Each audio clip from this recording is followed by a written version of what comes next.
Bismillahir Rahmanir Rahim. Assalamu alaikum, dear viewers. So today we are back with another session on an objection that has been raised against Ustaz Javed Ahmed Ghamidi, this time on his view regarding consensus of the Ummah. So our traditional scholars regard the consensus of the scholars to be a source of religion. Ustaz Ghamidi does not accept this view. He says that as far as ijma or consensus is concerned, first of all, let us look at its linguistic meanings and the way that has been used in the Quran and, of course, in the Arabic language. So, one of the meanings of this word is to make a strong intention to do something, and the other meaning is to have a consensus. So, Ustaz Ghamidi says that there are many Islamic directives that relate to the collectivity, the collective system of the Muslims, like, for example, collection of the zakat, the Friday prayer, jihad, hudud, sighting of the moon. So all these relate to the collective system of the Muslims. And the way to legislate about them and implement them as per the Quran is the Quranic verse, Amruhum Shura Bainahum, which means their system will be based on their consultation. And in other words, this would mean that in case of any difference of opinion, the opinion of the majority would prevail. So in this regard, the state decision or the decision made by the legislature will be respected. And yes, of course, expressing a difference of opinion is something which is allowed and is not an issue about it. Ustad Ghamidi says that very similar or in response to this Quranic verse, the Prophet has also said the same thing in a number of his narratives in which he says that you have to follow the collectivity of the Muslims, and if there is a difference of opinion, then there has to be the majority opinion which prevails. And so there is a narrative that he cites from the Al-Jami Sahih of Imam Bukhari, which says that he who sees something despicable in his ruler should bear it.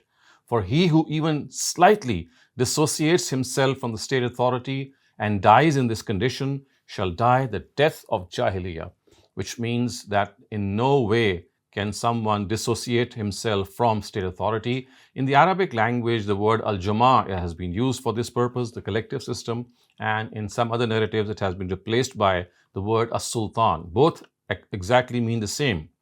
And Muslims have been directed to in no way dissociate themselves from it. And it has been further clarified that if anyone does so, then he has actually left Islam. And a Muslim who dies in this state is as if he died the death of Jahiliyyah. So this is how Ustaz Ghamidi says that we have to understand that the collective matters are related to the collective system. And then he gives examples of how the Prophet, when he passed away, and of course after him, the rightly guided caliphs, they conducted all these major decisions regarding the collectivity by consulting the collectivity, or at times they did not consult and there was no dissension, and at times there was dissension, in which case they were definitely consulted. So all these directives, which I'm just going to refer to you, as he has given some examples regarding these directives that were taken in the times of the caliphs. They were all collective decisions, and they were accepted either because there was no opposition, or if there was an opposition, then there was a majority that was against it, or in case there was an opposition, then after consulting people, they actually conceded and left their view, and they became part of the majority. So right after the death of the Prophet, the first issue that sprung up was the election of the next caliph. And this was done in conjunction with Amruhum Shura Bainahum. We know that the Quraysh were the majority party. The Quraysh were the ones who had held the reins of the majority once the Muslim empire had gone beyond Medina. And precisely towards this, while the Prophet was still alive, he had said, Al-Aimmatu min Quraysh, which meant that the ruler should be amongst the Quraysh because they hold the majority, or they enjoy the majority. And in accordance to this, Abu Bakr was elected as the first caliph. Now, he has given examples from the reign of Abu Bakr, Umar, and Uthman, anhum, and Ali. And these examples, of course, are just being briefly referred to. We know that in his own times, Abu Bakr had faced the issue of Ridda, in which people had desisted to pay zakat, and hence they had left Islam. So he waged war against these people, and for this, of course, people were behind him. Similarly, compilation of the Quran was a directive, or was a incident that took place, although initially Caliph Umar and Zayd ibn Sabit, who were involved in this task, did not agree. But later on, they did agree, and a momentous task was accomplished in which a copy of the Quran was compiled. And although it was never put to use, but as a protection of the divine message in the written form, it was compiled. And then a very famous decision, of course, which Abu Bakr took, was regarding the election of Caliph Umar as the next caliph. And he consulted far and wide amongst the rulers of the Muhajirin and the Ansar, and when he found himself in majority, or in fact, it was a consensus regarding Umar, was he elected to this position. Then Ustaz Ghamidi gives the example of Umar anhum's reign, and there were at least six of these decisions that were taken at the collective level. So there are two that relate to the inheritance issue, that is the issue of Awl and Kalala. I'm not going into the details, but both these issues are very important issues, and in both these issues, Caliph Umar implemented his understanding, and yet there were no people who were dissented, at least on his face. And later on, of course, we do find that Abdullah ibn Abbas did say that he did not like the decision of all. However, he was asked that why did not he object to it when Umar anhu raised it. So he said that he was too afraid, because Umar anhu had a very strong personality. The second issue, of course, related to the Taraweeh prayer. We know that Umar constituted the Taraweeh prayer after the Isha prayer. Then, of course, was the issue of the implementation of 3 divorce sentences. And again, then there was another issue in which he had revoked punishment of the amputation of hands for the crime of theft, because there was a famine in his times, and hence people who stole out of compulsion, they were not given this punishment simply because, of course, it was not warranted as per the dictates of the Quran. And then we have the election for his own successor that took place, and it was confined to 6 major people. And then from those 6 people, of course, we know that it was Usman who was elected. And finally, we have that very famous decision that he took regarding the lands of Iraq and Syria. So Abdurrahman ibn Auf, who was the most distinguished person and the most vocal person in opposing the decision of Umar, and the decision of Umar was that it should not be given or distributed among the soldiers who had gone there, and he said it is the property of the state, quoted the Quran as it was the wealth of fair, and therefore it should be left in state authority and given in the use of people who were there. And Abdurrahman ibn Auf actually presented the case of the lands of Khaybar, which were distributed among the soldiers, but Umar anhu said that, and that was a different matter. In this case, of course, lands of Iraq and Syria, they belong to the wealth of fair, or the assets of fair. I mean, the role of the Muslim army was not there, and so therefore they should not be distributed as amongst the soldiers. And then in the case of the times of Usman anhu, we have the case of 2 azans that he implemented, again because the population of Medina had drastically increased and 1 azan was not sufficient. And finally, another issue that he recounted in the times of Usman was the writing of the Quran in the Usmanic, as called Usmanic script, or the Usmanic Qurans, and its distribution far and wide. So these were some of the decisions that were taken at the collective level. They were discussed, and only the majority opinion of the consensus was accepted in this regard. So Ustaz Ghamidi actually then summarizes his view in 4 points. He says that if all this understanding is clear, then the point of departure between him and the rest of the ulama regarding this issue of consensus is that in the first case, Ustaz Ghamidi says that ijma or majority opinion relates to collective matters only. It does not relate to individual matters. And this is the first difference between him and the rest of the people, the rest of the scholars who say that all individual matters like, for example, keeping the fast or maybe praying, they too relate to issue of consensus, which means the opinion of the majority of the mujtahideen will be accepted. So Ustaz Ghamidi says the opinion of the majority will be accepted only in collective matters, and here the opinion of the majority would be implemented by the rulers, and the opinion givers, of course, are the general masses. However, in the case of common scholars, they say that the rulers in any way, but it would be from the mujtahideen or the scholars whose opinion will be accepted. And then the third difference would be that Ustaz Ghamidi says, of course, that this is like a practical acceptance. It does not mean that it cannot be critiqued because it relates to human opinion. However, our conventional scholars would say that it has to be accepted and it cannot be critiqued because it's something which is the opinion of the majority and it must stand true. And this, of course, is the fourth point as well. Ustaz Ghamidi says that it can be differed with, but practically accepted. But our conventional scholars say that it cannot be differed with in any way, must be accepted, because it is the truth. Now, Ustaz Ghamidi then traces the history of this opinion, and he says that later on, slowly, it began to be understood as the opinion of the scholars regarding every affair, whether individual and collective. However, he has noted the opinion of Imam Shafi. He says that since it is generally said that Imam Shafi was in support of consensus or ijma, he says that this does not seem to be the case, because if we look at one of his sermons that he has recorded of Umar in his Risala, the famous book, and some of the explanation that he has offered in this regard, it seems that he was actually referring to ijma or the collective opinion, the way he himself holds, and in that case also it was not the individual opinion that he was referring to. So this excerpt I'm going to read out from Imam Shafi's Risala. It says, Umar said at Jabia, of course that's a place, that's a locus, indeed God's messenger stood between us here the way I am standing before you, and said, respect my companions, then those who are after them, then falsehood will appear. So much so, a person will swear on oath, whereas he will not be asked to swear. He will give testimony, whereas he will not be asked to do so. So, he who wants to make his place in paradise should hold fast to the collective system. Hold fast to the collective system. This is because Satan can lead astray one person, but is farther away from two. So this, of course, according to Ustaz Ghamidi, is a clear indication of the fact that Imam Shafi also was discussing or referring to the collective system, and that too in cases which relate to the state. So now he gives another excerpt from Risala and actually explains the previous one. And this excerpt goes like this. He who said what the collective system said, in fact, adhered to the collective system.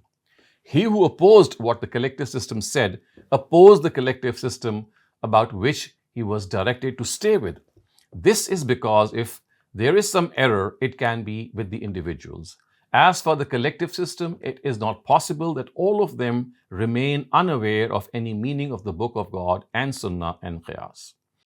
So you see, as far as Imam Shafi is concerned, it is a totally different story in his case. Ustaz Ghamidi says that later on, diluted into the fact that even in case of the individual directives of religion, people must adhere to ijma. And then he cites a book from Fi Usmani, the famous Muslim scholar on ijma.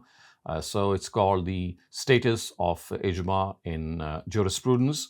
And Ustaz Rafi Usmani actually says that after the demise of the Prophet, consensus of the mujtahids of the ummah practically, even though they may not have sitten together, is something that has to be followed, which means, of course, the silent ijma or the ijma sukuti, as the term is.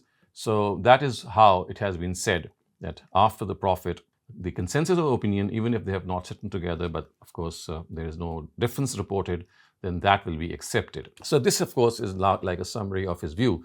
And of course, the view of the scholars who hold a different view, but it does not end here. So these scholars, they actually present some verses from the Quran and some ahadith in their favor and their opinion, which according to them actually say that consensus is something which is a source and has to be adhered to. So the first verse which is presented by them is verse 119 from Surah Tawbah. It says, Ya ayyuhallazina amanu taqullaha wa kunu ma'as sadiqeen. So believers, fear in God and be among those who are truthful. According to scholars, it relates to the fact that consensus is something that has to be followed. Ustaz Ghamidi says that this verse is speaking entirely of a different background. It relates to people who are true in their intent and deeds. It is basically, if you look at the context, addressed to the Bedouins of Medina regarding their shortcomings. It does not relate at all to forming an opinion and then the fact that there is absolutely no chance that the opinion would be incorrect. It has been understood not only out of the context, but also the words belie the inference that is extracted from the verse. وَكُونُوا مَعَ الصَّادِقِينَ just means that be in the company of truthful. So how can this mean that people who are the scholars, they will never err, and therefore it is something that they have to follow? The second verse which is presented is verse 103 of Surah Al-Imran. It says, وَاعْتَصِمُوا بِحَبْلِ اللَّهِ جَمِيعًا وَلَا تَفَرَّقُوا.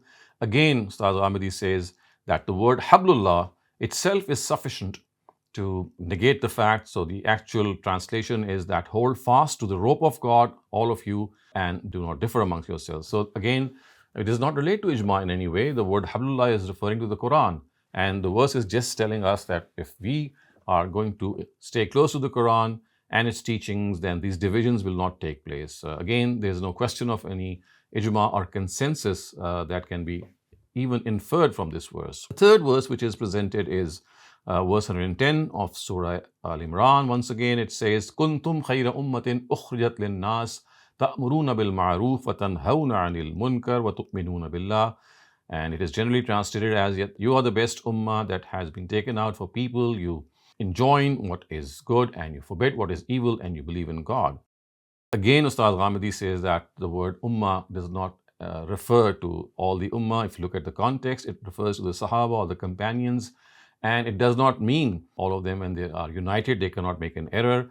It just tells us that the Sahaba are referred to and not the scholars, and they are Khairi Ummah because the Quran says that they discharge the duties of Amr bil Maruf and Nahi anil Munkar and are true believers in God. This actually refers to their character and not to their opinions. And the word khair is the same as the word sadiqeen that was referred to in earlier verse. So this too does not relate in any way to consensus. Fourth verse which is presented is similar to this third verse as well. It says, وَكَذَلِكَ جَعَلْنَاكُمْ أُمَّةً وَسَطًا لِتَكُونُوا شُهَدَاءَ عَلَى النَّاسِ وَيَكُونَ الرَّسُولُ عَلَيْكُمْ شَهِيدًا. So in this manner we have made you a middle ummah so that you can bear witness to the people of the world and the messenger bears witness to you. So here again, Ustaz says that the word shahada is referring to the fact that the religion that was given to the ummah or the sahaba, it was transferred by them without any change in a very faithful way to the next. It does not relate to any understanding of the contents of religion. It actually refers to the contents of religion that they were faithfully transferred, and people, the Sahaba bore witness to its contents. So there's no question of any understanding. Now, as far as the fifth citation in this regard is concerned, so this is a verse that is from Surah Nisa, verse 115, and it actually is something that Ustaz Ghamidi deals with in more detail, and he cites from his small article that he has written, and he has said that the word Sabilul Mu'mineen in this verse has generally been perhaps the cause of misconception. But he says that if a person wants to study the arguments on the basis of which jurists prove the validity of consensus of the Muslims, then that person should consult Imam Shawkani's Irshad al-Fuhul. It will become evident to that person how baseless and unrelated they are. But he says that arguments drawn from one verse of the Quran and one particular hadith is something that can raise doubts in the minds of people. And he says that he will try to explain the Quranic verse and, of course, the hadith in detail. So as far as the Quranic verse is concerned, it is وَمَنْ يُشَاقِقِ الرَّسُولَ مِنْ بَعْدِ مَا تَبَيَّنَ لَهُ الْهُدَى وَيَتَّبِعْ غَيْرَ سَبِيلِ الْمُؤْمِنِينَ نُوَلِّيهِ مَا تَوَلَّى وَنُصْلِيهِ جَهَنَّمَ وَسَاءَتْ مَصِيرًا. So the translation is, and those who oppose the Prophet even after the path of guidance is fully evident to them, and leaving the path of those who sincerely professed faith in you, follow some other path, we will put them on the path on which they themselves went and cast them into hell. It is a very evil abode. So the jurists deduce their view from this verse by saying that if the way of someone other than those of the believers is adopted, then this verse mentions the punishment of hell for such an attitude. Ustaz Ghamidi says that it is evident from this that following the way of the believers is mandatory on every person. Hence, if Muslims are united on an opinion or a view, then no one should differ with it. It is incumbent on every believer to follow this consensus. This is how, in his opinion, this verse is used in favor of the doctrine of ijma or consensus. So after citing this verse and the opinion of all the people regarding this verse, that it actually is in favor of ijma, Ustaz Ghamidi says that if we evaluate the context of this verse and revisit it, it will show how baseless this line of reasoning and argumentation is. So by referring to the context, he says that in the previous verses, the conspiracies and connivances of the hypocrites are exposed. Regarding these hypocrites, this verse says that those who want to form a separate group to oppose the Prophet and in this way want to adopt the path of disbelief and hypocrisy instead of the path of belief shall be cast into hell. The verse warns those Muslims who would defend these hypocrites. They are told that the people they are supporting will be led to hell because of their opposition and hostility to the Prophet. The reason for this is that this is not the way of the believers, and those who adopt the path of disbelief and hypocrisy, and even after the true path is evident to them, can only abide in hell. This disbelief and hypocrisy are referred to by the words غَيْرَ سَبِيلِ الْمُؤْمِنِينَ, which means that not the path of the believers. In this particular expression, the word believers, Ustad Ghamidi says, is not referring to all believers. It is referring to the companions of the Prophet who, after acquiring the truth, never breached their trust with the Prophet and never opposed and evaded him. On the contrary, they followed him with full sincerity and submitted wholeheartedly to whatever directive they were given by him. It is this attitude of faith and faithfulness, submission and obedience, docility and compliance, which according to Ghamidi Sahib is Sabilul Mu'mineen, the path of the believers. So all attitudes other than this are called Ghaira Sabilul Mu'mineen, and hell is promised for such attitudes. This certainly does not mean that one cannot differ from the interpretations, opinions and ijtihads, nor does it mean that if in the light of the Quran and Sunnah, a person criticizes a view on which there is a consensus, then he would become worthy of hell. The fact is that this issue is not even touched upon by this verse. What is merely said in this verse is that after guidance has become fully evident, if someone opposes the guide sent by God and is audacious enough to set up his own faction in opposition to him, then this is nothing but disbelief with which belief can have no meaning. The Almighty puts such people on the path they have chosen for themselves. Thus, this Quranic verse, according to Ghamidi Sahib, does not in any way relate to ijma. The Quran says that a person who chooses such a path should only wait for hell. So this is fifth and final Quranic verse that he has discussed and said that how, although it has been the most vehement of verses, the most forceful, it was the most forcefully put verse, it has nothing to do with consensus. Now, after that, Ustad Ghamidi looks at certain ahadith which have been presented as something which is against the doctrine of ijma. And of course, one of the most important ahadith we'll discuss in the end, but the ones that are also discussed as a secondary evidence are ones which relate to the fact that you have to talzim Jamaat al-Mu'mineen or Jamaat al-Muslimin, which means that you must hold fast to the collective system. So, word al-Jama'ah in all such instances is referring to not to any individual group or to any group of Muslim scholars. It is referring to the collective system, the state system. Similarly, there is a narrative which is cited in Imam Muslim, Al-Jami' Sahih, which says that there is going to be a group from my ummah that's always going to adhere to the truth.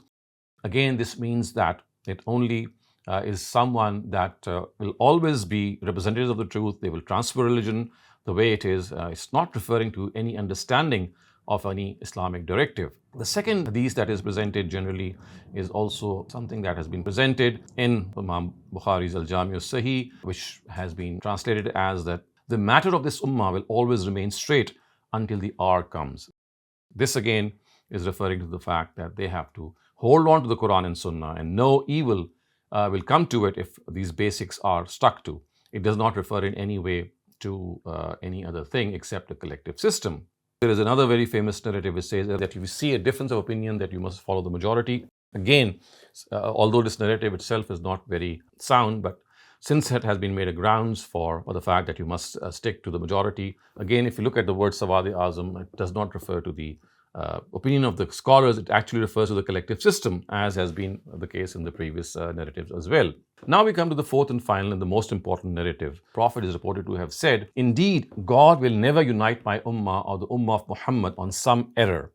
Now, it may first be noted that this is not a sound hadith, and for this very reason has not been able to find any place in the primary books of hadith, like for example, Al-Jami' Sahih of Imam Bukhari, Al-Jami' Sahih of Imam Muslim, and the Muwatta of Imam Malik. However, if it is supposed that the Prophet has in fact given these glad tidings to this ummah, can these words really mean that the ummah can never make a mistake? The fact of the matter is that there is a world of difference between a mistake and straying into error. The word zalala has been used. It does not mean that it cannot make a mistake. It only means that it cannot stray into error. And so whatever is said in this hadith relates to straying into error and not committing a mistake. It is possible that the whole ummah be united in straying into some error. The reason for this is that the difference between guidance and error has been made evident to a conclusive degree. So it is logically impossible that all the scholars, mujtahids, and those at the helm of state affairs unite on a polytheistic belief while fully comprehending it to be a polytheistic belief, or reject the messenger of Muhammad, or maybe deny the accountability of the hereafter, or deviate from directives such as the prayer, the fast, the hajj, the zakah, and animal sacrifice. Such things are in the category of self-evident facts for this ummah. There cannot evolve a consensus on evasion from them. But yes, there can be a mistake in understanding things which need deliberation or require ijtihad. And it is also possible that all people of this ummah are unanimous in this mistake. So mistake is possible, but error is not possible. There is nothing in reason or revelation which precludes this possibility. So even if this narrative's ascription to the Prophet is regarded to be correct, it is evident from its words that his glad tidings relate to consensus on straying into error. And it can be said with certainty that Muslims cannot unanimously stray. They will hold fast to religion. The contents of religion will never be contaminated as a whole. The narrative does not relate in any way to a mistake in understanding a directive or in doing an ijtihad. So understanding is a human construct, and that is something in which an error is always possible. However, as far as the contents of religion are concerned, as this narrative tells us, collectively, they cannot go astray in saying something which is totally the opposite. So Ustaz Ghamidi therefore sums up that as far as the doctrine of ijma is concerned, it is only something that can be accepted at the collective level regarding collective directives. And in that too, the issue is that whatever difference of opinion, if there is a difference of opinion, the opinion of the majority would be accepted, but that is basically an administrative decision. It does not mean that the majority is always correct. It's just a way to move on, to resolve a difference. And it can be differed with, and people can even criticize it, but they must practically follow it. And it can only relate to collective decisions. In no way can it relate to individual decisions or individual affairs of the Muslims, in which they are free to choose what they would like to according to their own understanding, or maybe because of their own trust regarding certain scholars. So with this, we come to an end to this objection. Inshallah, in our future sessions, we'll be back with more objections and their answers.